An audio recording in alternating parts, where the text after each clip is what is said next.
Welcome to the Conversations That Matter podcast. It is the last podcast of 2020. Hard to believe. I can't believe it. I mean, I don't know about you, but this year went by. I remember New Year's Day about a year ago as if it was 2 weeks ago. That's what it feels like. And I wonder, I thought maybe I'm just getting older, but I wonder if it's the fact that 2020 had so many uncertainties, so many things happened, where we were constantly, our minds were engaged in trying to react and figure out and plan that, time flies when, as the saying goes, time flies when you're having fun.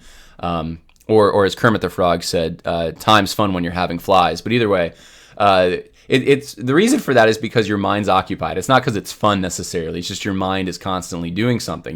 Like a workday goes by, an 8-hour workday when you're busy all day. It just seems like it flies by. So 2020 feels like that. And it's just impressing upon me. I mean, I have this every year, but this year more than ever. The reality of Ecclesiastes, that life is a vapor, it's a breath, here today, gone tomorrow. The end of the matter is to fear God and keep his commandments, for this applies to every person. God will bring every act into judgment, whether good or evil. And New Year's resolutions are a great time. New Year's is a great time to have resolutions, to think about, what could you have done better? What did you like? What did you do well? I don't want to get into this mentality. It's just performance evaluation. There are people in that. I mean, I think I used to be in that more, and sometimes I still can get caught up in that.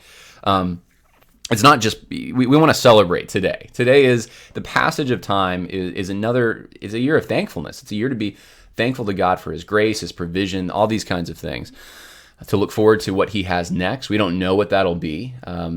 If the Lord wills, we will go to this city or purchase this commodity or whatever. It's all up to God. He holds the future in his hands.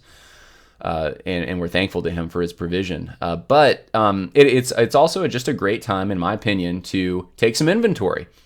And, maybe there are habits that you can form in 2021, in relationships you can invest in, perhaps goals that you can accomplish, projects that have needed to take place that you've been talking about for 5-10 years, and now it's the time to do it.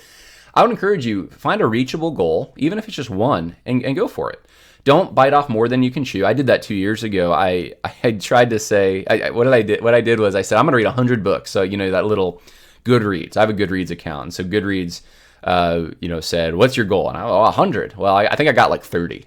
It's like, wow, okay. And then at the end of the year, I was kind of like, man, was I a failure in that? Well, no, I'm not a failure. I just didn't know what my capacity was. So try to assess accurately, if you can, kind of where you're at, what's possible. But it's a good time to because your calendar changes. You can look back and you say, that's the time I kicked this habit or started to kick it, or I started this new habit. And I just think it is good. And a lot of people read through the Bible in the year. That's a great goal to shoot for as well. So Happy New Year to everyone out there. We're going to take a little inventory today of just what's happened on the Conversations That Matter channel, this YouTube channel. This some of you listen on iTunes and other platforms. We're going to take some inventory. I'm just going to give you kind of a year in review. What's happened this year? For those who support me on Patreon, this is a really good opportunity to kind of I think to really take credit for what you've been part of, because you have. And I always realize that. I'm so thankful to all of you for your prayers, for the support that you give as well. It just means a lot, and it helps me to do what I'm doing. And I've been scaling back some of as many of you know, I have a side business. I've been scaling it back a bit during the last few months, and I've been starting to invest more in projects associated with this podcast, with the podcast itself, with writing, and I'm hoping in 2021 to do more of that. And it's all because of your support. And so I'm going to talk to you about some exciting things coming up in 2021. I'm going to tell you about some of the things that happened in 2020 that you were a part of. I mean, this is the audience, and I've said this before. You guys are the audience that makes things happen, that gets things done. It's not me, it's you guys, and I'm very focused on that. I want to help you guys respond to arguments you're hearing. I want you to give you the encouragement to go and talk to your pastor, or if you're in an organization that's going social justice, to confront it. I want to just hold firm. Sometimes you don't even need to confront, you just hold firm. I didn't post a black square on my Twitter. Silence is violence now. You just be passive and do nothing. And, well, hold firm. If that passivity is a stand, make that passivity a stand. And I've been trying to explain the social justice movement, what they're about. And I remember a few years ago, this was, two and a half, maybe 2 years ago, 2.5 years ago. The discussion at that point was that, especially in the Southern Baptist Convention, but I think more broadly in all of evangelicalism, there really is no social justice controversy. It doesn't exist. There's some conservatives trying to drum up all sorts of trouble. They're trying to say that this exists, but it doesn't. And we're united in Christ because, whatever, the Baptist faith and message or something. And I mean, I've been at this now for a little while, and 2 years, I guess I've had the podcast, and I've been fighting this for a little longer than that. And I remember, I can remember names of people even. Some of them you might recognize. One of them in particular I'm thinking about right now, but who literally told me in a public forum, this was on Twitter, I think, literally just said that I was blowing smoke. There, I had shown some things on Southeastern Baptist Theological Seminary, which may not even be there anymore, because Southeastern keeps filing copyright claims against me, even though it's under fair use. And don't worry about that. I've already thought through how I'm gonna approach this. But anyway, I'm picking at a scab. There's nothing there. I'm cherry picking. It's just. And I just thought to myself, this guy has no clue what he's talking about. Even though this person was kind of, has a semi-prominent position in this SBC, teaches actually at a, not an SBC seminary, but another one anyway, I remember that. I remember it kind of vividly and just making fun of me.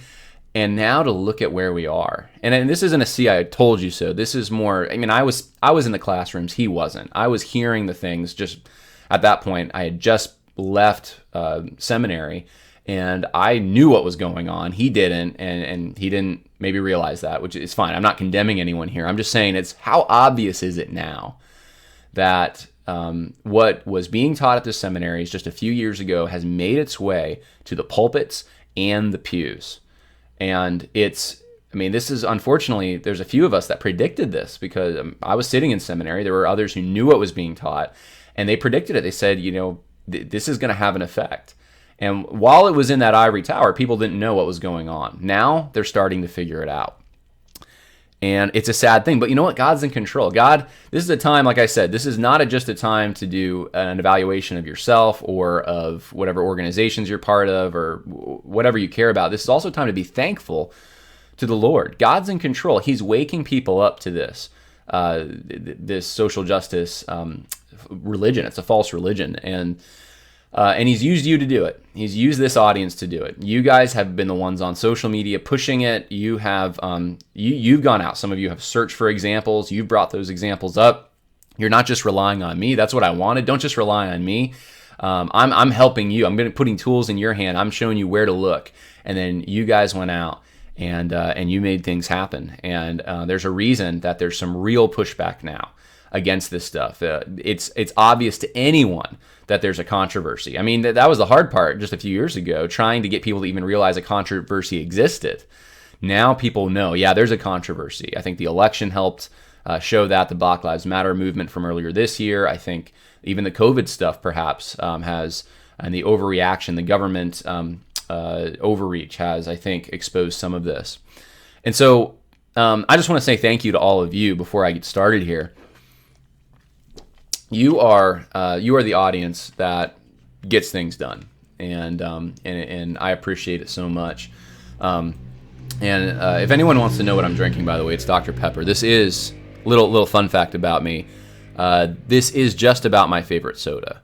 I say just about because my mood can change, but it's between Dr. Pepper, Mr. Pibb, right? I don't think they call it Mr. Pibb. Pibb, just Pibb Extra.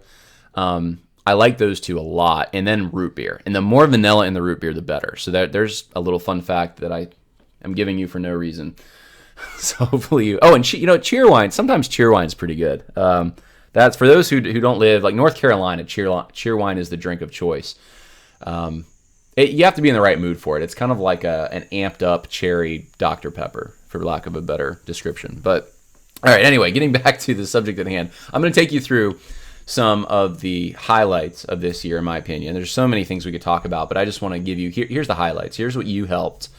You supported, that you just, sharing on social media, or just even viewing, liking, reviewing the book I wrote on Amazon, on Goodreads, on Audible.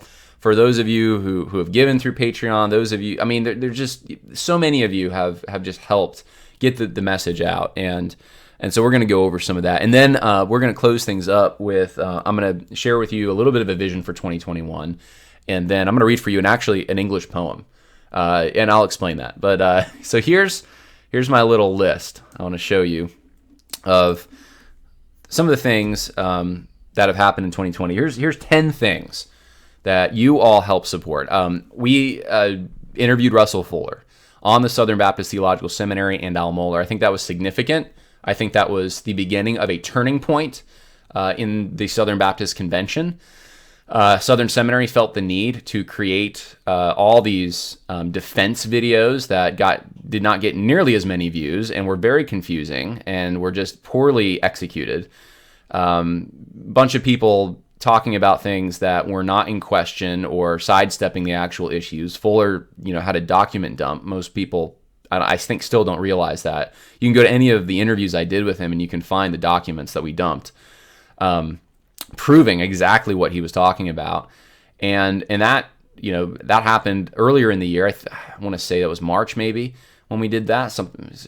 I felt like it was early spring. Anyway, that was very effective, and it still is effective at showing people, okay, yes, there is a problem in the Southern Baptist Convention. And the only people that really stood by the Southern Baptist Theological Seminary and Al Mohler were the fanboys, those who were, there's nothing you can show those people to dissuade them from their opinion. Their minds are so given over to the institution. They're institutionalists. It's not about the kingdom of God as much as it is about the institution that they're part of. And they will repeat the word slander and lying or racist till the cows come home. Anything. It's political correctness on steroids. They'll say anything to attack the. In my case, they attacked me just asking Russell Fuller questions. Some of them attacked Russell Fuller directly, saying that he was on the side of the accuser, meaning the devil. These are some prominent people, teaching pastors that are going into Southern Baptist churches from the flagship seminary of the Southern Baptist Convention. It's scary stuff. And but Russell Fuller was brave. He exposed some of it, and then he also started his own theology classroom. You can go and you can take classes even now from Russell Fuller at an exceptionally reasonable cost. And you're getting a seminary level education there. And I think you can go to russellfuller.com. You can find out more about that. You can find him on Facebook.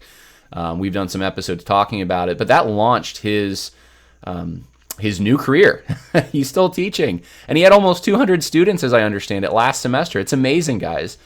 He's talking about bringing on some more faculty, maybe creating a certificate program. He's just amazed at the response he's gotten. And that this was all launched, all this was possible because we were able to give him a platform by interviewing him and just letting him tell his story. And that's all it was, just letting him tell a story.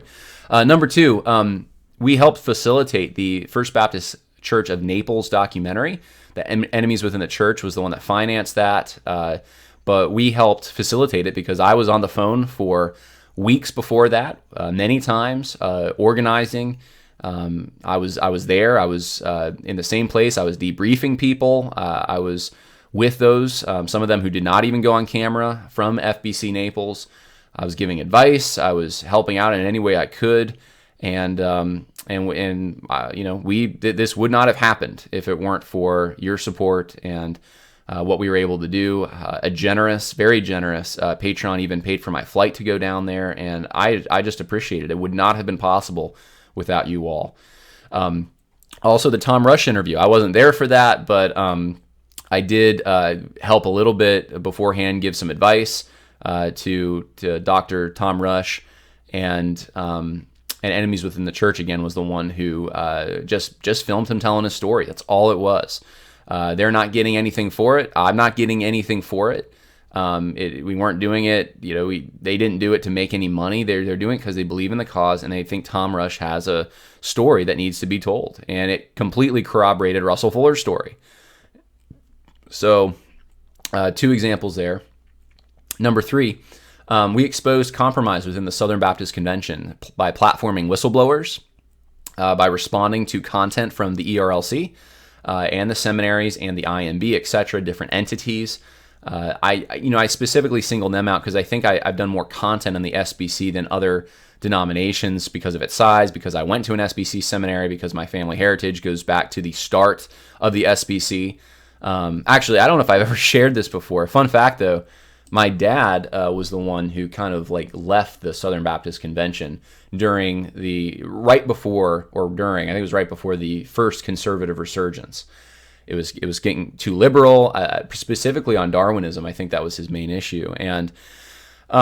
And before then, though, you can trace the line back. I mean, our family's been, at least on my dad's side, on his father's side, you trace that back, Southern Baptist going back to the foundation of the convention itself. And so it was my dad who kind of got out of that. And then I wanted to get back in. It's one of the reasons I went to Southeastern. I thought, no, there was a conservative resurgence. It's all good now. We can go back into this denomination. And little did I know that the rot had already started, just coming from a postmodern direction instead of a modern direction. And so it's sad. But anyway, that's part of the reason I think have been more invested in the SBC. I've read a lot of the history of the foundation of the convention as well. It's been something near and dear to me, but that doesn't mean we're not going to focus on other denominations in 2021. Believe me, I think the SBC is becoming a dead horse. we're beating it too many times, perhaps, but we're going to keep the pressure on. We're not giving up yet. And there is a convention coming up, and if you're not part of Conservative Baptist Network, if you're part of the SBC, if you're choosing to remain in, you need to at least be part of Conservative Baptist Network and make your last stand in 2021, in my opinion. But that's just me. But we've helped expose this compromise. People would not have known if it weren't for the platform, Conversations That Matter, and other platforms as well, shining the light on these things. We helped advise and expose social justice advocates in other organizations like Liberty University. We had an interview with a student from the Trinity Evangelical Divinity School, 9 Marks Ministries, the Gospel Coalition, even Desiring God to some extent. One of the things that, I can't share all of it, but I do want to at least say regarding Liberty University, you all have helped tremendously, more than you know,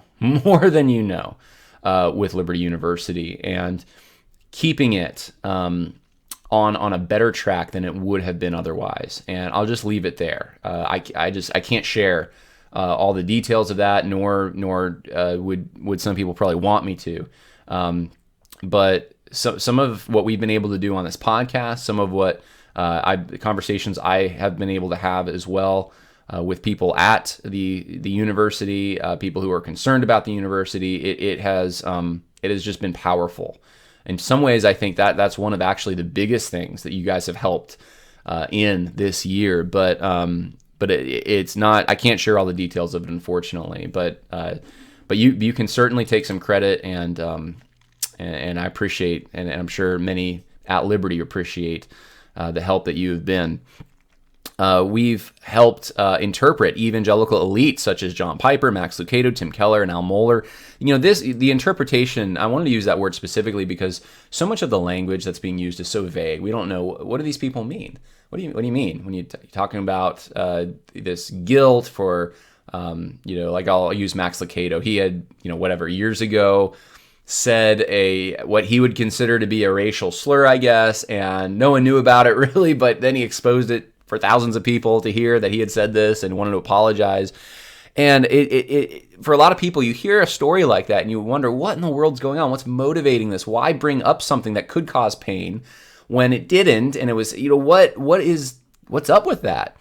And we have helped explain that. This podcast has been a hub for helping to interpret what is actually happening, what would motivate something like that, what is it trying to accomplish when something like that happens.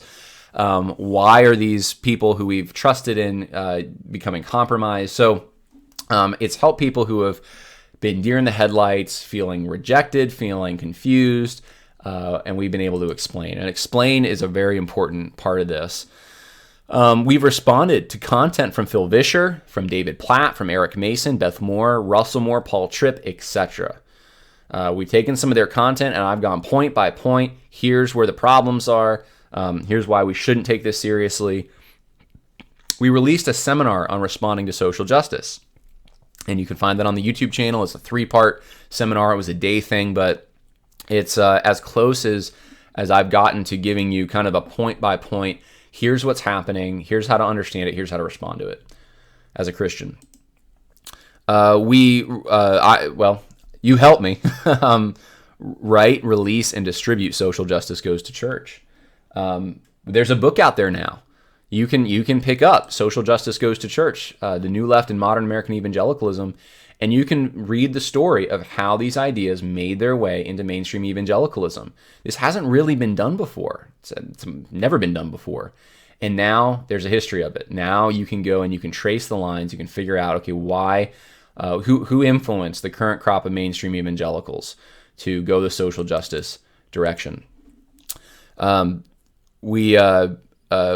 helped me attend some events where I was able to support others or network. CPAC, the Shepherds Conference. I was at the Stop the Steal, so it's 2 of those rallies, some speaking engagements. I will also be at the Stop the Steal rally, I think it's wildraally.com, something like that, January 6th in Washington, D.C. I'm going to be there. I already got a hotel for the 5th. I'm going to drive up, and I'm going to be there. And I don't know what to expect, but we're at a crossroads, and the Lord hates unjust weights and measures. The Lord hates lying. The Lord hates stealing. We're seeing all those things at play. We're seeing foreign interference in our elections. We're seeing horrible things happen. This isn't about Trump. This is about election integrity, and it's about whether or not the United States has any kind of future as a free country. It's not a free country if elections are rigged. And so, I'll be there. I don't know if my being there is just going to be relegated to being in the audience and helping to increase the crowd size, or, I'm encouraging others to go as well. I think it's important. And so you can see me if you come. Just send me an email, or if hopefully if I can get email while I'm there, if the service isn't down because of all the people or anything crazy that I'll just put it this way. I don't trust the people in DC necessarily to have all the accommodations necessary for the crowd that's going to show up. But hopefully we'll be able to connect, and but there've been a number of other events in 2020 that you have given me the funds to be able to go to encourage others, to network, as the case may be. I don't really go to network. It just, that happens, but it's mainly just to encourage others. That's why I like to go to some of these things. And so much appreciated for that. I also was able to introduce some new voices, and you helped me do that. Matt Truella, Rod Martin, Phil Lee. I'm sure there's others, but Matt Truella he wrote Doctrine of the Lesser Magistrate, and many of you had not heard of Matt Truella, and I said, this is a book you need to get, and it is. It really is. Rod Martin, some of you in the Southern Baptist world knew about him, some of you outside did not, but really shrewd guy, really smart guy when it comes to politics, and he's a Christian at the same time. So political and Christian, and he seems to know the difference, know the balance.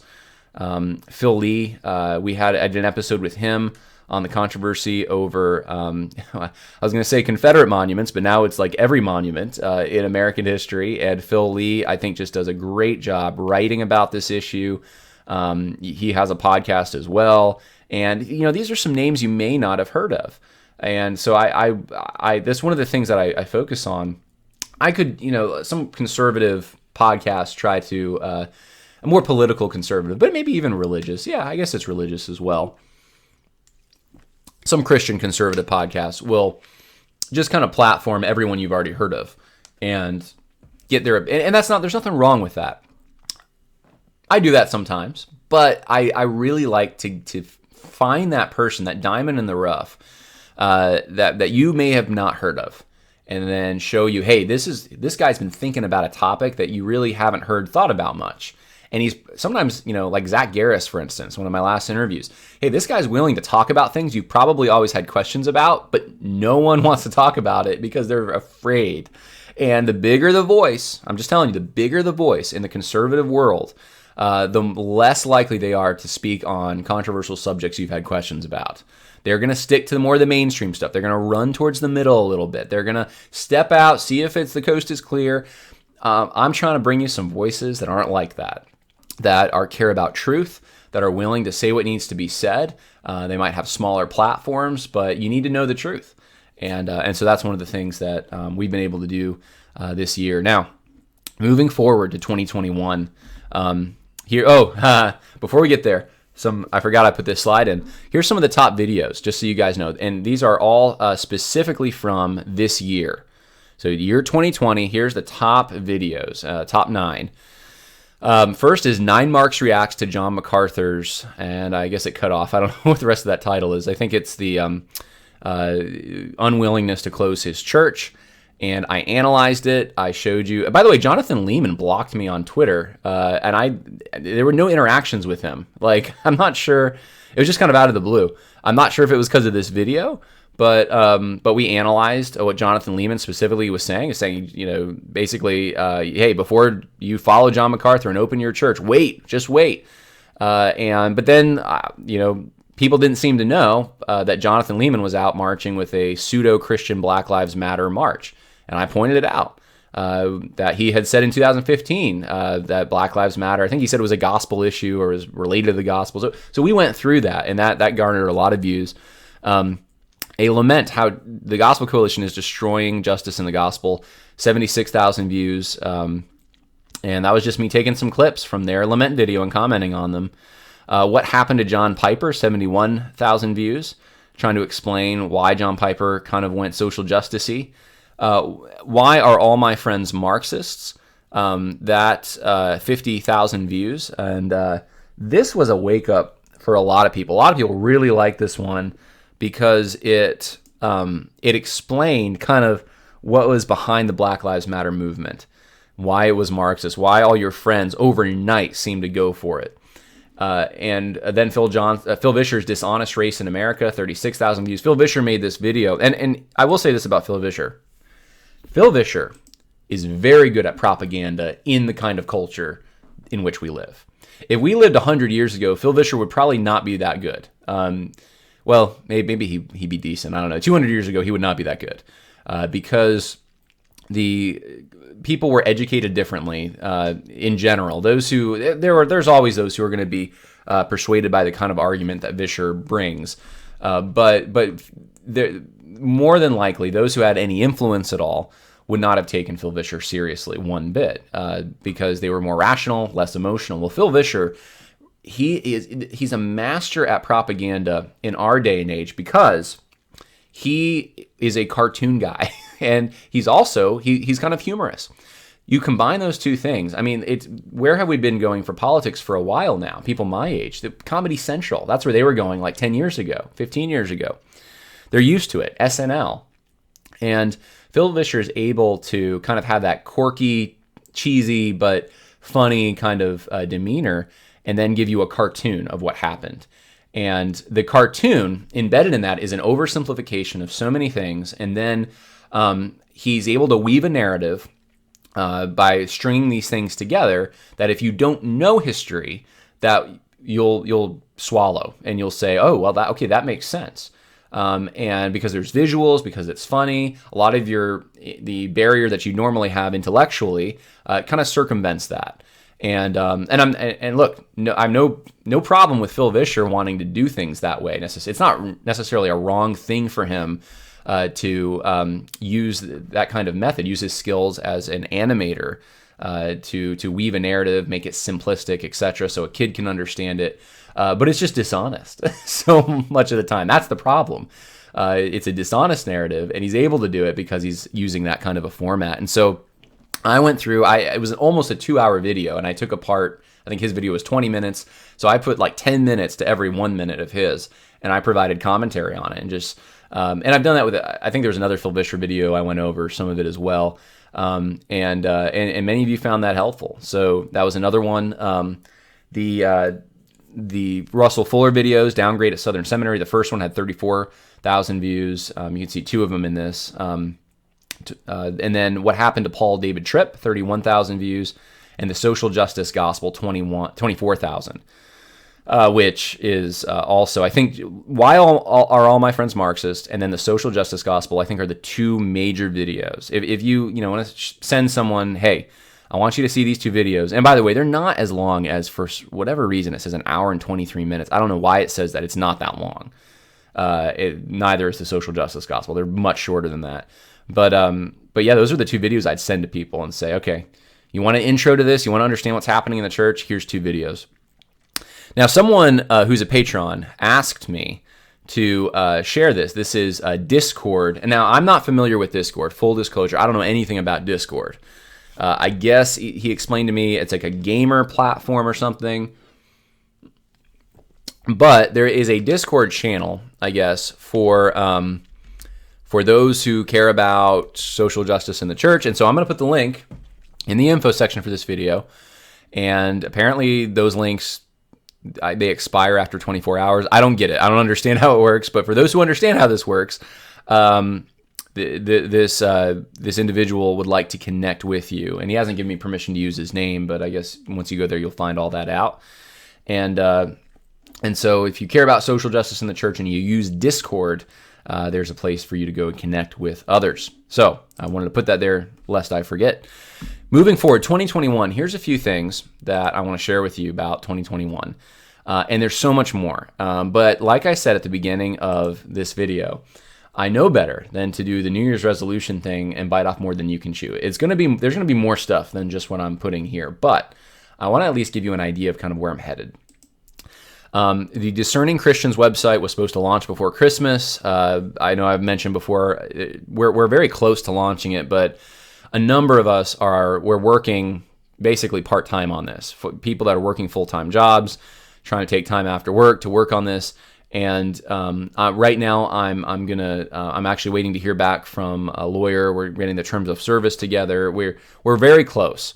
But I think this will be launched in January, maybe February, but I think January is when we'll be able to launch the Discerning Christians website to help you connect with other Christians, with other churches, register your church, etc., so that we can have a network that is not social justice, where you can find out who is like-minded in your area.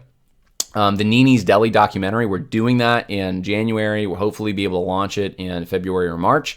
You can go to the info section, find the link for the Give, Send, Go, and then contribute to us. We are raising money for this. It's going to cost me about $10,000. I think we've already raised about half that.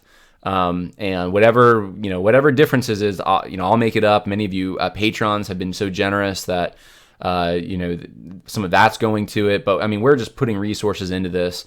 And I did an interview with Juan Riesco last week where we talked about this story, incredible story. This is the first documentary that I'm really trying to head up myself and get a team together. And we have a team, and they're going to go in and they're going to get the story. So I'm excited about that. I'm looking at a 1607 project. I've already written a proposal. Some people have looked at it. I think I'm going to have to start a 501c3 if I want to see it happen, though. We'll see. But this would be a counter narrative to the 1619 project. And then I'm looking at another book. To be honest, for like the last month and a half, 2 months, I haven't written anything in it. But that has been the plan, is to knock this out early next year. Probably going to self-publish. And it's going to be more of an apologetic approach to the social justice issue and much more. Many more things. And I just all, thanks to the Lord and thanks to you for your support and your prayers. And I hope this was encouraging to you to just hear some of the things that have happened this year.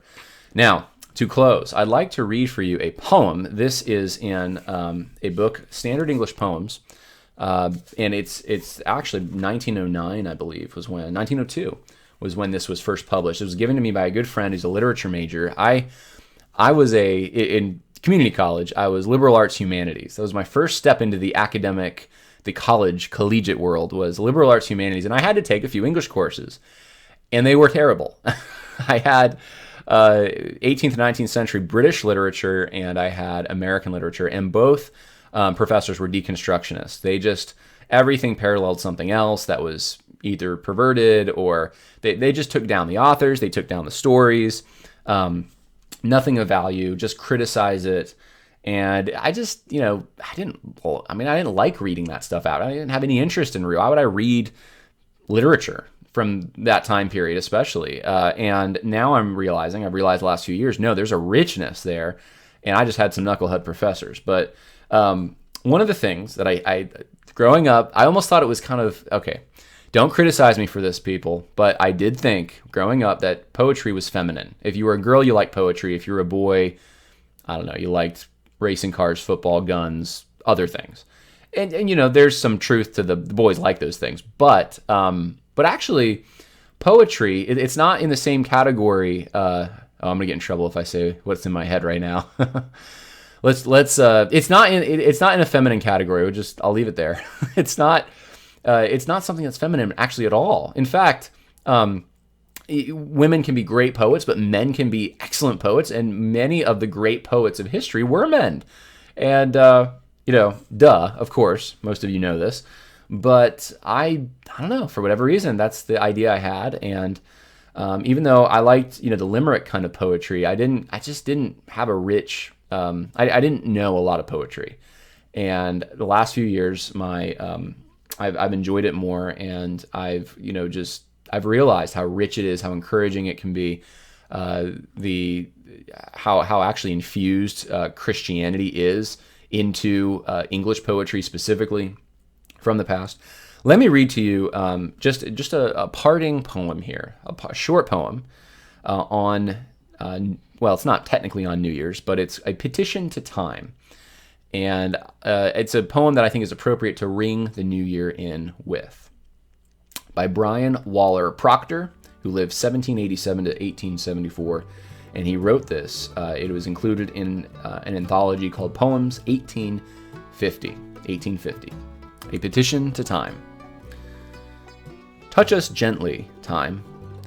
Let us glide adown thy stream. Gently, as we sometimes glide through a quiet dream. Humble voyagers are we, husband, wife, and children 3. One is lost, an angel fled to the azure overhead. Touch us gently, time. We've not proud nor soaring wings. Our ambition, our content, lies in simple things. Humble voyagers are we, o'er life's dim, unsounded sea, seeking only some calm climb. Touch us gently, gentle time. And I hope that time will touch you gently, and that the Lord will fulfill your desire for simple things, a decent and quiet life, in 2021. God bless you all. Until next year.